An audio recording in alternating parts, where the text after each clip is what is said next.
চাঁদাবাজির মামলায় বৈষম্য বিরোধী ছাত্র আন্দোলনের বহিষ্কৃত 4 নেতা 7 দিনের রিমান্ডে। কেন্দ্রীয় কমিটি ছাড়া সারা দেশের সব কমিটি বাতিল। জাতীয় ঐক্যের ভিত্তিতে জাতীয় সমস্যা সমাধানের আশা মির্জা ফখরুলের। গঙ্গার পানি বন্টন চুক্তি নবায়নে দেশের স্বার্থে আলোচনার প্রস্তুতির তাগিদ বিশেষজ্ঞদের।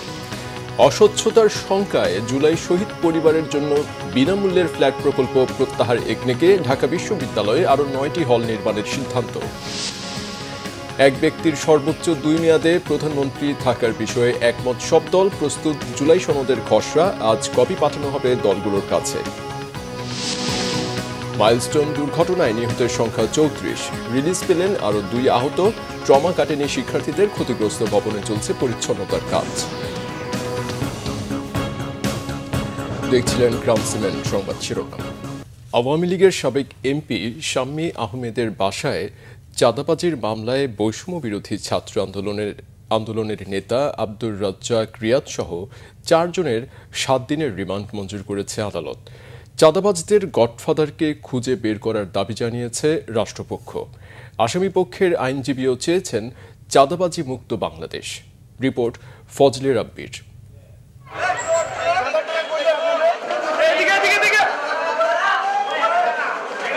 রবিবার বিকাল 4:15টার দিকে আদালতে আনা হয় বৈষম্য বিরোধী ছাত্র আন্দোলনের নেতা আব্দুর রাজ্জাক সহ 5 আসামিকে। এজলাসে তোলার পর তোপের মুখে পড়েন তারা। চাঁদাবাজির বিরুদ্ধে একের পর এক স্লোগান দিতে থাকেন আইনজীবীরা।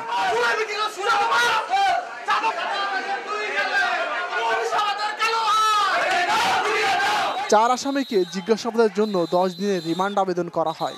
বিচারক মঞ্জুর করেন 5 দিন। ঘটনার সাথে কারা সম্পৃক্ত, কারা মাস্টার মাইন্ড এবং এই সাদা কার কাছে যায়, তারা ছোট মানুষ, তারা অনেক ছোট মানুষ, তাদের এত টাকার কেন প্রয়োজন সেটা আমাদের বোধগম্য নয়। তখন মাননীয় আদালত তাদের 7 দিনের রিমান্ড মঞ্জুর করেন। চাঁদাবাজদের গডফাদারকে ধরতে রিমান্ডে আসামিদের কাছ থেকে গুরুত্বপূর্ণ তথ্য মিলবে, এমনটাই আশা রাষ্ট্রপক্ষের আইনজীবীদের। মাননীয় আদালত এই চাঁদাবাজরা বৈষম্যহীন আন্দোলনের অগ্রসৈনিক যারা, তাদের একটা সংগঠন হচ্ছে এনসিপির সাইনবোর্ড ইউজ করে এই সংগঠনটাকে বিতর্কিত করার জন্য তারা নিজেরা চাঁদাবাজি করে সেই চাঁদা বিষয়ে বলে চাঁদা উঠে ফল করে চলে যায় লন্ডনে। এইভাবে মূল ঘটনাকে ভিন্ন খাতে প্রবাহিত করার জন্য তারা বিভিন্ন রাজনৈতিক ব্যক্তিবর্গকে ফাঁসানোর জন্য তারা ফেসবুকে বিবৃতিতে তারা অন্যদের নাম বলে থাকে। আসলে ঘটনা হচ্ছে তারা নিজেরা চাঁদাবাজি করে কোটি কোটি টাকা হাতিয়ে নিচ্ছে। বয়স কম হওয়ায় এক আসামি আমিনুল ইসলামকে শিশু বিকাশ কেন্দ্রে পাঠানোর আদেশ দেওয়া হয়। শনিবার রাজধানীর গুলশান এলাকায় সাবেক সংসদ সদস্য শাম্মী আহমেদের বাসায় চাঁদাবাজির ঘটনায় 5 জনকে গ্রেফতার করে পুলিশ।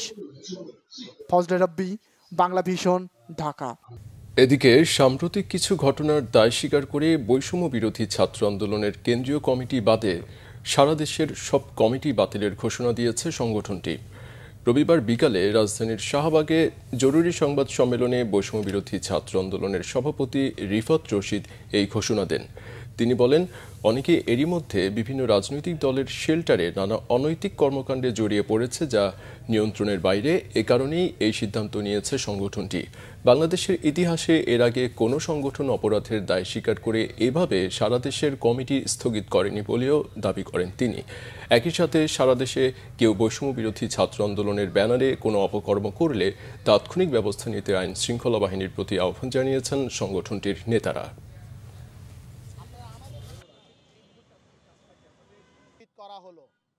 আমি আবারও বলছি, অর্গানোগ্রামের সিদ্ধান্ত মোতাবেক বৈষম্য বিরোধী ছাত্র আন্দোলনের কেন্দ্রীয় কমিটি ব্যতীত সারা দেশের সকল কমিটির কার্যক্রম আনুষ্ঠানিকভাবে স্থগিত ঘোষণা করা হচ্ছে।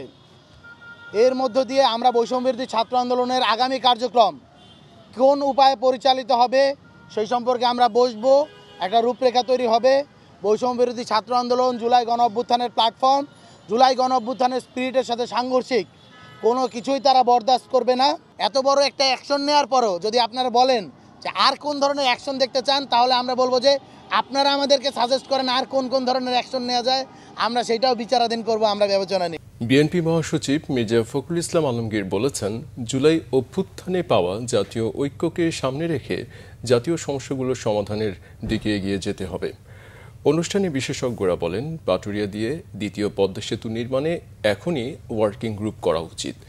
আগামী বছর গঙ্গা পানি বন্টন চুক্তির মেয়াদ শেষ হচ্ছে, তাই এখনই দেশের স্বার্থে নতুন করে কি আলোচনা হবে তার প্রস্তুতি নিতে হবে। আরও জানাচ্ছেন জাহাঙ্গীর আকন্দ। রাজধানীর মহাখালীর ব্রেক ইন সেন্টারে পদ্মা ব্যারেজ এবং দ্বিতীয় পদ্মা সেতুর প্রয়োজনীয়তা নিয়ে এই সেমিনার।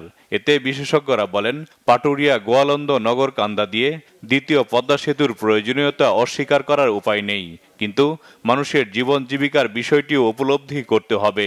পাটুরিয়া দিয়ে পদ্মা সেতুর কারিগরি সক্ষমতা পূরণও এটার হালনাগাদ করতে হবে। এই জায়গার সেতু নির্মাণ করাটা অত্যন্ত রিস্কি, কারণ এখানে নদীটা কিভাবে বিহেভ করবে এটা আগে বুঝতে হবে। পদ্মা সেতু নির্মাণের অভিজ্ঞতা থেকে বলতে পারি যে সেতুটা নির্মাণ করা যেতে পারে। পদ্মা ব্যারেজ এটা নিয়েই একটা ওয়ার্কিং গ্রুপ করে এখনই করা দরকার। আজকে যে সুযোগটা তৈরি হয়েছে, দেশ পরিচালনার দায়িত্বে আসার আগেও রাজনৈতিক শক্তির কিন্তু বহু কিছু করার সুযোগ তৈরি হয়েছে। পদ্মা ব্যারেজ তৈরি করার ব্যাপারে একটা জাতীয় গুরুত্বপূর্ণ বিষয়, নিশ্চয়ই ব্যাপারে আমরা একটা জাতীয় ঐক্যমত আমরা তৈরি করব।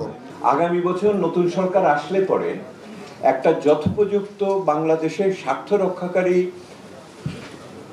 গঙ্গা চুক্তির আমাদের নিশ্চয়তা পাওয়ার ক্ষেত্রে কারিগরি, পেশা দিক থেকে এবং রাজনৈতিক দিক থেকে যৌক্তিক আলোচনা করার মতো সক্ষমতা ওনাদের তৈরি করতে হবে আজকে থেকে।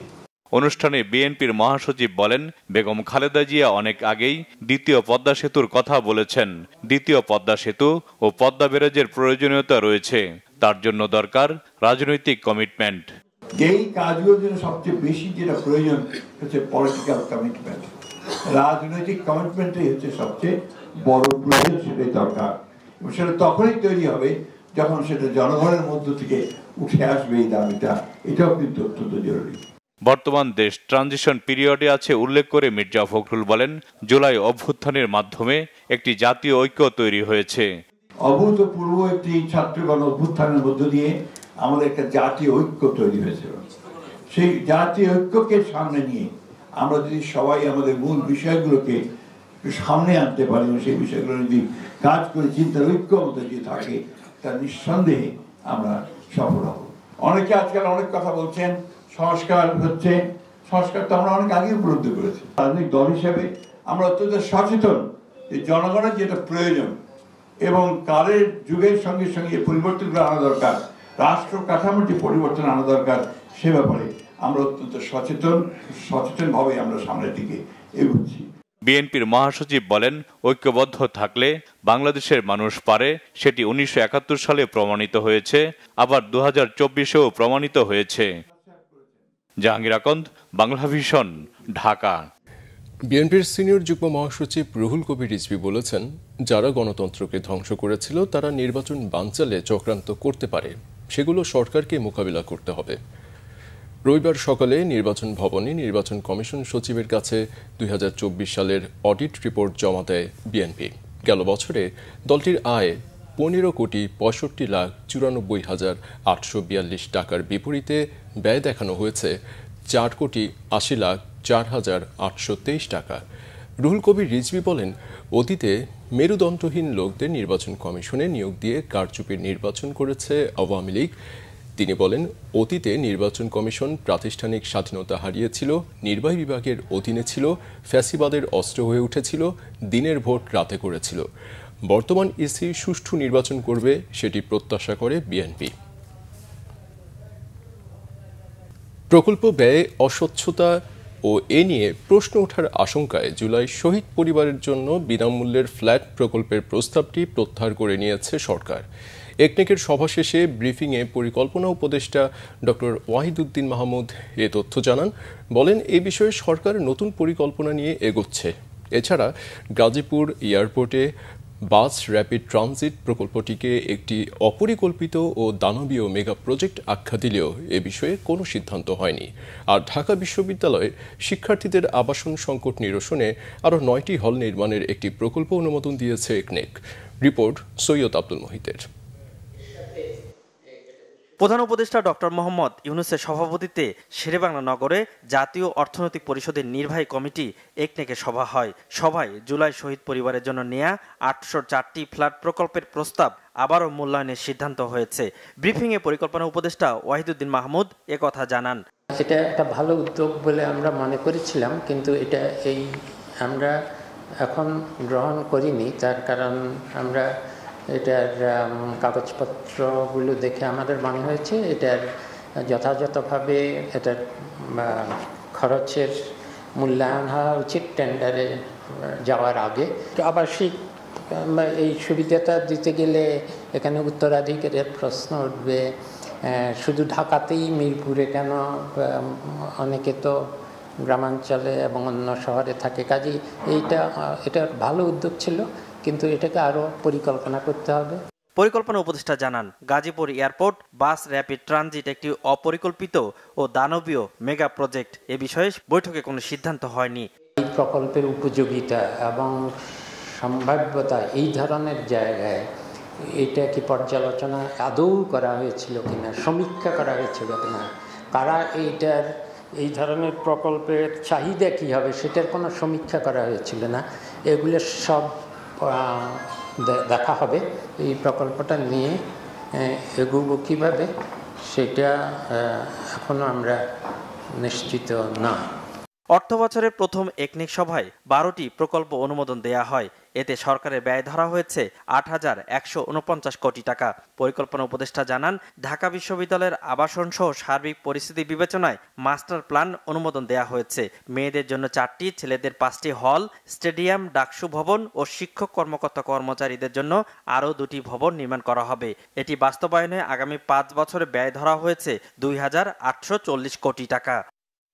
সৈয়দ আব্দুল মুহিত, বাংলা ভিশন, ঢাকা। এক ব্যক্তির সর্বোচ্চ 2 মেয়াদে অর্থাৎ 10 বছর প্রধানমন্ত্রী পদে থাকার বিষয়ে সব রাজনৈতিক দলের ঐকমত্য হয়েছে। স্বাধীন পুলিশ কমিশন গঠনের ব্যাপারেও একমত হয়েছে সব দল। এছাড়া জুলাই সনদের খসড়াও তৈরি, আজকের মধ্যে দলগুলোর কাছে পাঠানো হবে কপি। এ মাসের মধ্যেই চূড়ান্ত করা সম্ভব হবে বলে আশা করছে ঐকমত্য কমিশন ও রাজনৈতিক দলের প্রতিনিধিরা। মিরাজ হোসেন গাজীর রিপোর্টে বিস্তারিত। রাজধানীর ফরেন সার্ভিস একাডেমিতে রাজনৈতিক দলের সঙ্গে দ্বিতীয় ধাপের সংলাপ করছে জাতীয় ঐকমত্য কমিশন। রবিবার দিন শেষ করে রাত পর্যন্ত হয় বৈঠক। মূলত জাতীয় ঐকমত্য কমিশনের অগ্রাধিকার ভিত্তিক সংস্কার প্রস্তাবগুলো নিয়ে আলোচনা এখন শেষের দিকে। এর মধ্যে সোমবার 3টি ইস্যুতে একমত হয়েছে রাজনৈতিক দলগুলো। ঐকমত্য প্রতিষ্ঠিত হয়েছে, সেটা হচ্ছে প্রধানমন্ত্রীর মেয়াদ। একজন ব্যক্তি প্রধানমন্ত্রী পদে যত মেয়াদ বা যত বারই হোক সর্বোচ্চ 10 বছর থাকতে পারবেন। এই জন্য সংবিধানের সংশ্লিষ্ট অনুচ্ছেদসমূহের প্রয়োজনীয় সংশোধনী করা হবে। এখন পর্যন্ত আজকের দিনে যে দুটো বিষয় ঐকমত্য হয়েছে সেটাকে আমি বড় ধরনের অগ্রগতি মনে করি, কমিশন এটাকে বড় ধরনের অগ্রগতি মনে করে। এর একটি হচ্ছে প্রধানমন্ত্রীর মেয়াদের ব্যাপারে কোনো রকম শর্তহীনভাবে সকলের একত্র হওয়া। দ্বিতীয় হচ্ছে যে একটি পুলিশ কমিশন প্রতিষ্ঠা করা, একটি স্বাধীন পুলিশ কমিশন যাতে জবাবদিহিতা নিশ্চিত করবে। রাজনৈতিক দলগুলোও নিজেদের অবস্থান থেকে আলোচনায় যুক্তি উপস্থাপন করে আসছে। তবে দীর্ঘদিনেও যেসব বিষয়ে একমত হয়নি সেগুলো নিয়ে আলোচনা ও করণীয় ঠিক করছে কমিশন। রাষ্ট্রে সাংবিধানিকভাবে, সংসদীয়ভাবে বা যে কোনোভাবে স্বৈরতন্ত্রের উদ্ভব যাতে না হয়, ফ্যাসিবাদের উৎপাদন যাতে না হয়, সেটা বন্ধ করার জন্য এক ব্যক্তি প্রধানমন্ত্রী পদে সর্বোচ্চ 10 বছরের বেশি বহাল থাকবেন না বা ওই পদে আরোহণ করতে পারবেন না, সেই প্রস্তাবটা আমাদের। সেটা যতবারই হোক, যত মেয়াদেই হোক, বছরটা সীমাবদ্ধ করে দেয়া হলো। জুলাই সনদ আমরা আশা করছি, এই কমিশনও চেষ্টা করছে, আমরাও মোটামুটি এই পয়েন্টে একমত। 31শে জুলাইয়ের মধ্যেই জুলাই সনদ ঘোষণা করা হবে। যদিও সংবিধানের মূলনীতি ইস্যুতে এখনও মতভিন্নতা রয়েছে রাজনৈতিক দলগুলোর মধ্যে। মিরাজ হোসেন গাজী, বাংলা ভিশন, ঢাকা। জাতীয় নাগরিক পার্টি এনসিপির আহ্বায়ক নাহিদ ইসলাম বলেছেন, জুলাই সনদ ঘোষণা নিয়ে নানা পায়তারা চলছে। 5 আগস্টের মধ্যে জুলাই সনদ ঘোষণা না হলে ছাড় দেওয়া হবে না বলে হুঁশিয়ারি দিয়েছেন তিনি। জানান, 3 আগস্ট তারা ঢাকায় যাচ্ছেন। রবিবার সন্ধ্যায় শেরপুরে থানা মোড়ে শহীদ স্কোয়ারে আয়োজিত এক পথসভায় তিনি এসব কথা বলেন। নাহিদ ইসলাম বলেন, উপদেষ্টারা বলেছেন 2-3 দিনের মধ্যে জুলাই সনদ ঘোষণা করা হবে। এনসিপি চায় 5 আগস্টের মধ্যে জুলাই সনদ কার্যকর না হওয়া পর্যন্ত এনসিপি ঢাকা ছাড়বে না। নাহিদ ইসলাম আরো বলেন, ভারত সীমান্ত দিয়ে পুশিন করছে, মানুষ হত্যা করছে। অবিলম্বে সীমান্তে পুশিন ও হত্যা বন্ধের দাবি জানান তিনি। গোপালগঞ্জের মতো সারা দেশে এখনও আওয়ামী ফ্যাসিস্টরা লুকিয়ে রয়েছে এমন মন্তব্য করে তাদেরকে বাংলাদেশে মাথাচাড়া দিয়ে উঠতে দেয়া হবে না বলে হুঁশিয়ার করে দেন। এর আগে বিকেলে শেরপুরে শহরে স্থানীয় একটি কমিউনিটি সেন্টারে জেলার শহীদ 11 পরিবারের সদস্যদের সাথে সাক্ষাৎ করেন এনসিপি নেতারা।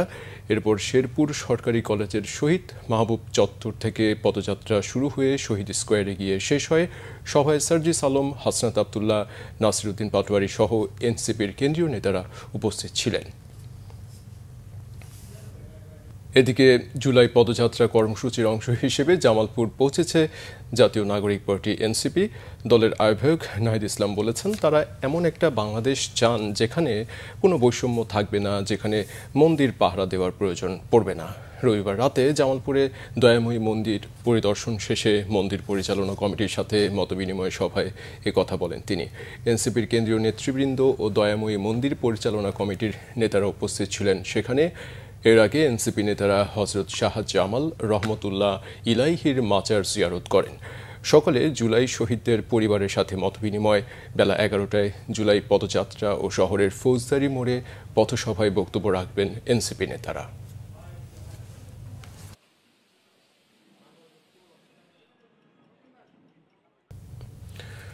জুলাই অভ্যুত্থানের এদিনে ছাত্র জনতা আন্দোলনে নেতৃত্ব দেয়া 6 সমন্বয়ককে ডিবি হেফাজতে রেখে নিজেদের লিখিত বক্তব্য পাঠ করিয়ে আন্দোলন প্রত্যাহার করায় ডিবি পুলিশ। এদিন 11 ঘণ্টার জন্য কারফিউ শিথিল করে জনমনের আতঙ্ক দূর করার চেষ্টা চালায় ফ্যাসিবাদী সরকার।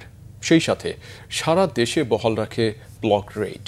এদিনই আওয়ামী লীগ সাধারণ সম্পাদক অভিযোগ করেন, শ্রীলঙ্কা স্টাইলে গণভবন দখলের ষড়যন্ত্র করছে বিএনপি জামাত।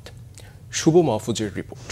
জুলাই 2024 তৎকালীন স্বৈরাচার সরকারের হিসেবেই 17 থেকে 28 জুলাই পর্যন্ত সারা দেশে সহিংসতা নিহতের সংখ্যা 147 জন। সরাসরি ছাত্র জনতার বুকে গুলি করেও যখন গণ অভ্যুত্থান দমানো যাচ্ছিল না, ঠিক তখনই ভিন্ন পথ নেয় শেখ হাসিনার ফ্যাসিস্ট সরকার। কোটা সংস্কার আন্দোলনকে ঘিরে এর আগের 10 দিনের সহিংসতায় নিহত 34 পরিবারের সদস্যদের গণভবনে ডাকেন শেখ হাসিনা। সেখানে ছিল রংপুর বেগম রোকেয়া বিশ্ববিদ্যালয়ের ইংরেজি বিভাগের শিক্ষার্থী আবু সাইদের পরিবারও। আর্থিক সহায়তা হিসেবে নিহতদের পরিবারের হাতে তুলে দেন সঞ্চয়পত্র এবং নগদ অর্থ। সে সময় বাংলাদেশকে নিয়ে খেলা বারবার খেলতে দেয়া হবে না বলে হুঁশিয়ারিও দেন শেখ হাসিনা। কারণ এইভাবে বারবার বাংলাদেশটাকে নিয়ে খেলা, এটা আর হতে দেওয়া যায় না। কাজে আমি আপনাদেরই সাহায্য চাই। আমাদের প্রধান দাবি ছিল কোটার যৌক্তিক। অন্যদিকে দুদিন আগে ছাত্র জনতার আন্দোলনের নেতৃত্বে থাকা শীর্ষ সমন্বয়কদের আটক করে ডিবি হেফাজতে রেখে জোরপূর্বক কর্মসূচি প্রত্যাহারের নাটক সাজান তখনকার ভাতের হোটেলের মালিক খ্যাত ডিবি হারুন। তাদের যে দাবি পুরাটাই সরকার মেনে নিয়েছে এবং সেই কারণে তারা তাদের যে আন্দোলন তারা প্রত্যাহার করে নিয়েছে। জুলাই অভ্যুত্থানের এদিনে অনেকটাই নির্ভর ছিলেন আওয়ামী লীগ নেতারা। দলের সাধারণ সম্পাদক ওবায়দুল কাদের বলেছিলেন, কোটা আন্দোলনের নামে শ্রীলঙ্কা স্টাইলে গণভবন দখলের পায়তারা চলছে। দেশ বিদেশে ষড়যন্ত্রের অভিযোগ আনেন ডক্টর ইউনূসের বিরুদ্ধে। শ্রীলঙ্কা স্টাইলে প্রধানমন্ত্রীর বাড়ি দখল করার টার্গেটও ওই রাতে ছিল যদি কারফিউ জারি না হতো। 10 দিনের সহিংসতার পর এদিন ভিন্ন ভিন্নভাবে ক্ষয়ক্ষতির পরিমাণ তুলে ধরেন তখনকার 3 মন্ত্রী। হতাহতের পরিসংখ্যান দিতে সচিবালয়ে স্বরাষ্ট্রমন্ত্রী আসাদুজ্জামান খান কামালের দাবি, জানমাল রক্ষায় আইনশৃঙ্খলা বাহিনী বাধ্য হয়ে গুলি চালিয়েছে, আর দেশকে অর্থনৈতিকভাবে পিছিয়ে দিতে এসব সহিংসতা বলে জ্ঞান দেন আরেক মন্ত্রী তাজুল ইসলাম। সবকিছু নিয়ন্ত্রণে এসেছে ভেবে টানা 10 দিন বন্ধ থাকার পর এদিন বিকাল 3টা থেকে চালু করা হয় মোবাইল ইন্টারনেট। এত কিছুর পরও ছাত্র জনতাকে গুলি করে হত্যার ক্ষোভকে কোনোভাবেই আড়াল করতে পারেনি স্বৈরাচার সরকার। নীরব প্রতিবাদের মাধ্যমে আরও গতিময় হয়ে ওঠে ফ্যাসিস্ট পতনের আন্দোলন। শুভ মাহফুজ, বাংলা ভিশন, ঢাকা।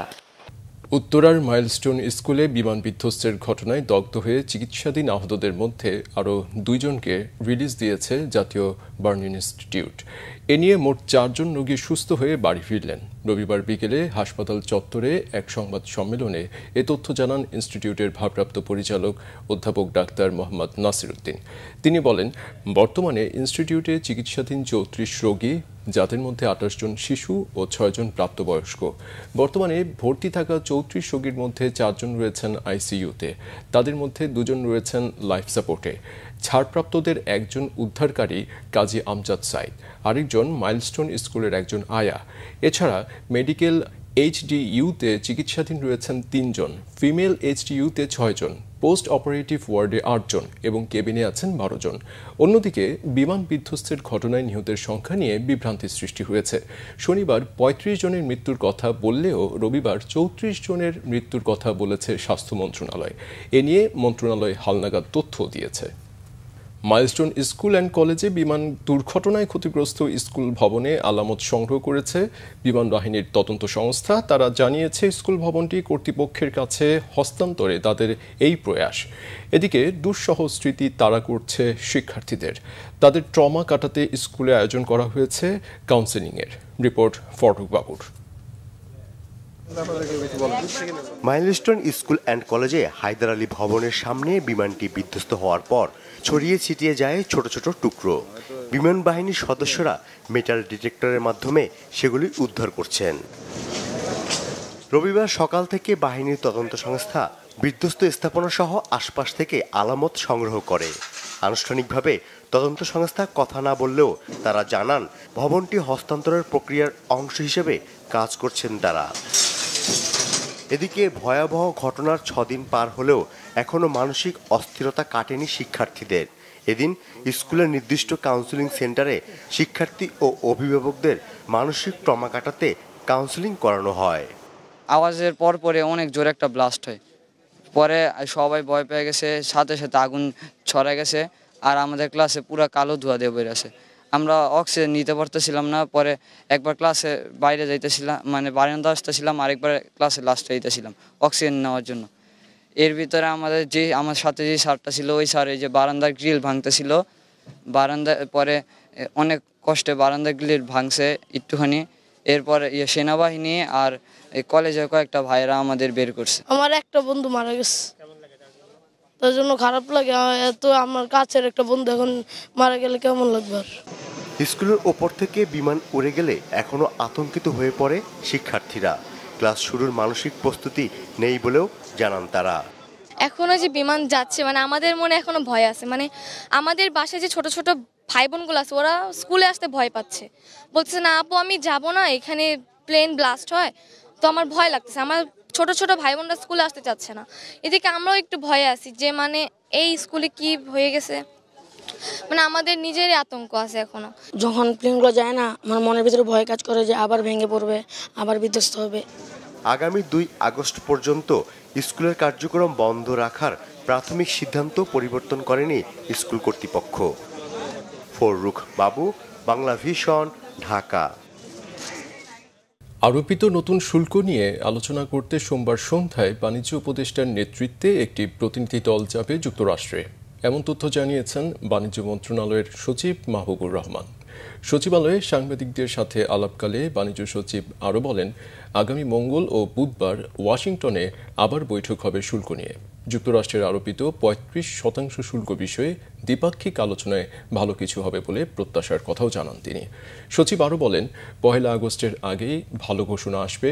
যুক্তরাষ্ট্রের কাছ থেকে 25টি বোয়িং কেনার চুক্তি হয়েছে, এগুলো ধীরে ধীরে আনা হবে। এছাড়া সে দেশ থেকে গম কেনার চুক্তি হয়েছে জানিয়ে মাহবুবুর রহমান বলেন, সয়াবিন ও তুলা কেনার বিষয়েও আলোচনা প্রায় চূড়ান্ত পর্যায়ে আছে। তাদের উদ্দেশ্য মূলত বাণিজ্য ঘাটতি কমানো। BGMEA university of fashion and technology BUFT বিশ্ববিদ্যালয়ের বোর্ড অফ ট্রাস্টিজের সদ্য প্রয়াত সদস্য আব্দুল্লাহিল রাকিব স্মরণে আলোচনা সভা ও দোয়া মাহফিল হয়েছে।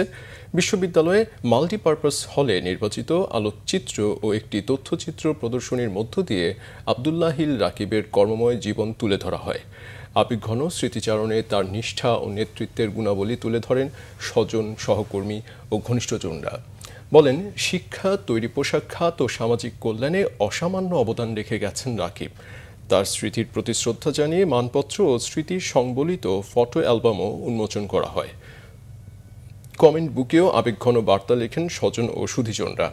অনুষ্ঠানের শুরুতে মাইলস্টোন স্কুলে বিমান বিধ্বস্ত হয়ে নিহতদের স্মরণে 1 মিনিট নীরবতা পালন করা হয়।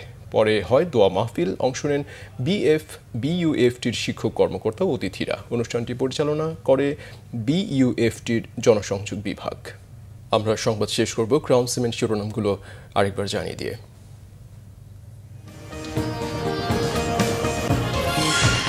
চাঁদাবাজির মামলায় বৈষম্য বিরোধী ছাত্র আন্দোলনের বহিষ্কৃত 4 নেতা 7 দিনের রিমান্ডে। কেন্দ্রীয় কমিটি ছাড়া সারা দেশের সব কমিটি বাতিল। জাতীয় ঐক্যের ভিত্তিতে জাতীয় সমস্যা সমাধানের আশা মির্জা ফখরুলের গঙ্গার পানি বন্টন চুক্তি নবায়নে দেশের স্বার্থে আলোচনার প্রস্তুতির তাগিদ বিশেষজ্ঞদের। অস্বচ্ছতার শঙ্কায় জুলাই শহীদ পরিবারের জন্য বিনামূল্যের ফ্ল্যাট প্রকল্প প্রত্যাহার একনেকে। ঢাকা বিশ্ববিদ্যালয়ে আরও 9টি হল নির্মাণের সিদ্ধান্ত। এক ব্যক্তির সর্বোচ্চ 2 মেয়াদে প্রধানমন্ত্রী থাকার বিষয়ে একমত সব দল। প্রস্তুত জুলাই সনদের খসড়া। আজ কপি পাঠানো হবে দলগুলোর কাছে। মাইলস্টোন দুর্ঘটনায় নিহতের সংখ্যা 34। রিলিজ পেলেন আরও 2 আহত। ট্রমা কাটেনি শিক্ষার্থীদের। ক্ষতিগ্রস্ত ভবনে চলছে পরিচ্ছন্নতার কাজ। এই ছিল এখনকার মতো। পরের সংবাদ সকাল 7:30টায়। এছাড়া বাংলা ভিশন সংবাদ ও সংবাদ সংশ্লিষ্ট অনুষ্ঠান দেখতে ভিজিট করুন www.bvnews24.com ও facebook.com/banglavisionnews-এ এবং সাবস্ক্রাইব করুন youtube.com/banglavisionnews। এতক্ষণ সাথে থাকায় ধন্যবাদ।